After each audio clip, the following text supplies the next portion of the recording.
Good morning student, standard 9th का computer chapter number 5 introduction to operating system. ठीक है।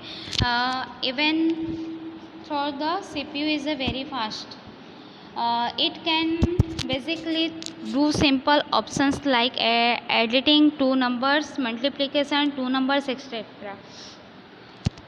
But not much more. Even the simple options like input of numbers and output of numbers, or converting starting of charts to appearance or display an image on the screen। तो क्या है कि CPU सबसे fast work करता है। उसमें अगर हमें कोई सिंपल एडिटिंग या टू नंबर्स के मल्टीप्लिकेशन करना है तो हम इजीली कर सकते हैं। यहाँ तक कि अगर हमें किसी चीज़ को इनपुट करना है या आउटपुट में देखना है तो हम उसको इजीली कन्वर्ट कर सकते हैं और डिस्प्ले पे हमें दिखाई दे सकता है। ये सब क्या चीज़ है कि वो ऑपरेटिंग सिस्टम में आता है। उसके बाद आता है लाइक आउटपुट में, इनपुट में आएगा कीबोर्ड, माउस, और आउटपुट में आएगा monitor, hard disk, optional disk, printer, other removable disk. Operating this device required exciting a long and complex series of basic instruction। ये हम लोग को ऑपरेटिंग सिस्टम के बेसिक इंस्ट्रक्शन देता है। ठीक है। उसके अंदर हम लोग को सीपीयू में memory, secondary memory, storage, network device etcetera सब चीज़ उसके अंदर आता है। Multiple programs running common multiple programs उसके अंदर रन कर सकते हैं इजीली और फास्ट। फिर computer without the kind software, बिना सॉफ्टवेयर के कंप्यूटर कोई भी काम नहीं कर सकता है। इसलिए हमें उसके अंदर ऑपरेटिंग सिस्टम का मेन हाथ क्या है, मेन काम क्या है ऑपरेटिंग सिस्टम का। अगर हमारे पास ऑपरेटिंग सिस्टम नहीं होगा तो हमारा कंप्यूटर कुछ नहीं कर सकता, वो सिर्फ एक डब्बा रहेगा। What is an operating system? तो ऑपरेटिंग सिस्टम क्या है? Operating system is the controller. क्या है ऑपरेटिंग सिस्टम? वो हमारे कंप्यूटर को कंट्रोल करता है और उसको इजीली वर्क करने में हेल्प करता है। जैसे कि अगर हमें smooth, mostly टर्नेबल, free options of computer, ये सब चीज़ हम लोग को स्मूथ और फ्री में ऑप्शंस मिलते हैं जो कंप्यूटर में हम यूज़ कर सकते हैं। Computer the startup process of computer. तो क्या है स्टार्टअप प्रोसेस ऑफ कंप्यूटर? तो जब कंप्यूटर हम उसे चालू करते हैं तो फर्स्ट हम लोग को क्या करना पड़ता है कि मेन स्विच चालू करनी पड़ती है। फिर उसका नियंत्रण करने के लिए, उसे कंट्रोल करने के लिए उसके सीपीयू की स्विच चालू करनी पड़ती है। उसके बाद हमें मॉनिटर की चालू करनी पड़ती है। इस तरीके से हम उसे चालू कर सकते हैं। फिर अगर उसके अंदर प्रोग्राम नहीं रहेगा या उसके अंदर ऑपरेटिंग सिस्टम नहीं रहेगी तो उसके अंदर से कोई भी वर्क हम कर नहीं सकते हैं। कंप्यूटर में रोम नाम की एक मेमोरी होती है जो पर्सनल कंप्यूटर के बेसिक इनपुट सिस्टम की तरह से वो वर्क करती है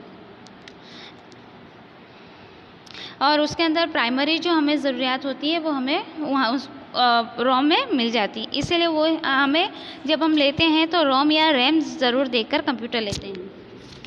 उसके बाद आता है क्या है ऑपरेटिंग सिस्टम का फंक्शन ऑफ ऑपरेटिंग सिस्टम। तो क्या क्या काम करता है? सामान्य सेवा के हार्डवर्क करता है, कंप्यूटर का नियंत्रण करता है, देख रेख रखता है, मल्टीप्लिकेशन सिस्टम, कारोबार, प्रोग्राम चालू बंद करना हो, मेमोरी एक्सेस करना हो, नियंत्रण करना हो, उपयोग करता हो, सेवा करता हो, सलामती पूरी देता है और अन्य सामान्य सेवा हमें पूरी करता है। फिर उसके बाद है providing hardware access a common service. तो हार्डवेयर क्या है? तो सिंपल हमें तो ये पता है कि जो चीज़ को हम टच कर सकते हैं या हार्ड कॉपी में देख सकते हैं उसे हार्ड में टच कर सकते हैं, छू सकते हैं और अपने हाथ से बना सकते हैं, उसे हार्डवेयर बोलते हैं। ठीक है। तो उसमें कंप्यूटर टेक्नोलॉजी की शुरुआत जिस दिन से हुई उसके बाद अलग रोज़ उसके अंदर कुछ न कुछ नया आते गया। ये नहीं कि एक बार हो गई तो बात हो गई।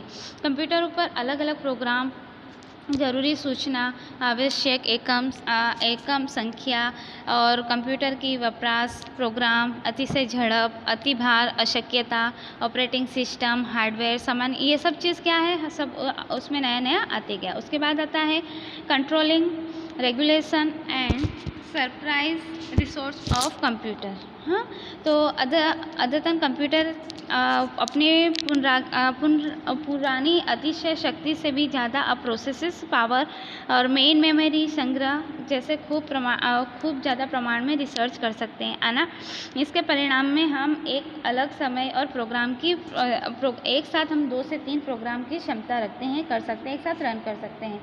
मल्टी प्रोसेसिंग होता है, और अगर नवा प्रश्न है, नया नया प्रश्न है, तो हम उससे सॉर्ट आउट कर सकते हैं, उससे कोई नुकसान नहीं होता है, और हमारा इजीली प्रिंटर की तरह वो प्रिंट काम कर सकता है। Multi processor system handling multi processor system. तो कैसे होगा कंप्यूटर सिस्टम एक से ज़्यादा प्रोग्राम करता है, सीपीयू में प्रोसेस करता है, सिस्टम करता है, काम करता है, इसलिए उसे मल्टी प्रोसेसर भी बोला जाता है।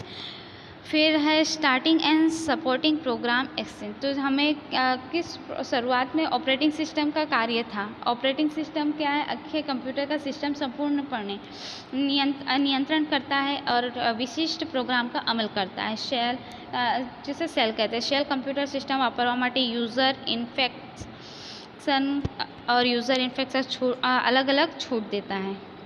और जब हम उसे पूरा प्रोग्रामिंग ऑपरेटिंग सिस्टम का संपूर्ण कार्य हो जाता है, उसके बाद उसे हम प्रोग्राम चालू के बंद कर सकते हैं। Memory access, controlling access the memory. तो हम लोग उसको मेमोरी को कैसे करेंगे, तो हमारे ढेर सारी सीपीयू के झड़प होने की वजह से उसे हम अलग अलग प्रोग्राम को अमल करते हैं, उसके बाद उसे सेव करते हैं, ताकि अगर हमें वो चीज़ की दोबारा ज़रूरत पड़े तो हम यूज़ कर सकते हैं, और हमारा कंप्यूटर्स उसको एकदम संभाल के और नियंत्रण करके रखता है। फिर serving multiple users the same time. मतलब एक टाइम पे हम लोग एक समय पे उपयोगकर्ता अलग अलग सेवा वो हम लोग को अलग अलग फैसिलिटी देता है। Signal users, multi users operating system, multi users operating system वो इजीली हम लोग को प्रोवाइड कर देता है, जिन्हें जिसको हम लोग सामान्य सर्व कहते हैं। प्रोग्राम्स अमल करते हैं, keyboard, mouse, monitor, input output क्रिया, જ્યારે બધા જ एमनी अलग अलग ज़रूरियात के हिसाब से शक्ति पूर्वक कंप्यूटर हमें इजीली प्रोवाइड करता है। और व्यक्ति की जो शक्ति है उससे ज़्यादा वो हमें कार्य करके दे देता है। तो इससे अलग अलग साधन और मल्टी यूज़र सिस्टम के दूर के व्यक्ति इंटरनेट के विश्वास में खूब दूर के अलग अलग कंप्यूटर से एक दूसरे को जोड़ सकता है और काम कर सकता है। क्या है, प्रोवाइडिंग सिक्योरिटी। तो वो हमें सिक्योरिटी भी देता है। कैसे देता है, तो उसे हम अपना जैसे यूज़र आईडी होता है अलग अलग सिस्टम में, जैसे जीमेल पे हो गया, तो हमारी आईडी हम ही खोल सकते हैं, कोई और नहीं खोल सकता, और हमारे जो डिटेल्स हैं वो उनके कंप्यूटर में इस तरीके से सेव होता है कि वो सिर्फ हमें दिखाई देता है और कोई देख नहीं सकता। इसलिए वो हमें सिक्योरिटी भी प्रोवाइड करता है और एकदम गुप्त रखता है। Providing the other common service, अलग अलग सर्विस देता है, जैसे कि एकदम explorer, basic text editor, soft assemble system, interact, अलग अलग सेल में हम लोग प्रोग्राम और ऑपरेटिंग सिस्टम बिना पैसे के कर सकते हैं। ठीक है। फिर operating system, typical compact and operating system. तो ये क्या है, टिपिकल ऑपरेटिंग सिस्टम क्या है कि हम लोग उसको इजीली और ऑपरेटिंग के थ्रू कर सकते हैं। उसकी ऑपरेटिंग ध्यान रखता है और उसकी अलग अलग लैंग्वेज होती है जो हम उसे लेयर्ड व्यू करके देख सकते हैं। विविध प्रकार क्या है, डिवाइस और ड्राइव। वो डिवाइस और ड्राइव कैसे करता है, तो सबसे पहले नीचे की सपाटी से वो वर्क करता है हार्डवेयर से, और वो रो आर्यन की पहचान हमें देता है। हार्ड प्रेशर शक्ति देता मशीन है जो हमें हर डिवाइस में वर्क करने की फैसिलिटी प्रोवाइड करता है। डिवाइस ड्रॉ और छोटा छोटा प्रोग्राम जो होता है वो हमें उस सिस्टम के थ्रू कर सकते हैं। और इंटरनेट के डिस्क का स्थापित की इंसर्ट और अनलोड कर सकते हैं। ठीक है, इतना हम लोग का आधा चैप्टर हुआ है। आगे का हम लोग नेक्स्ट वीडियो में देखेंगे। Thank you so much.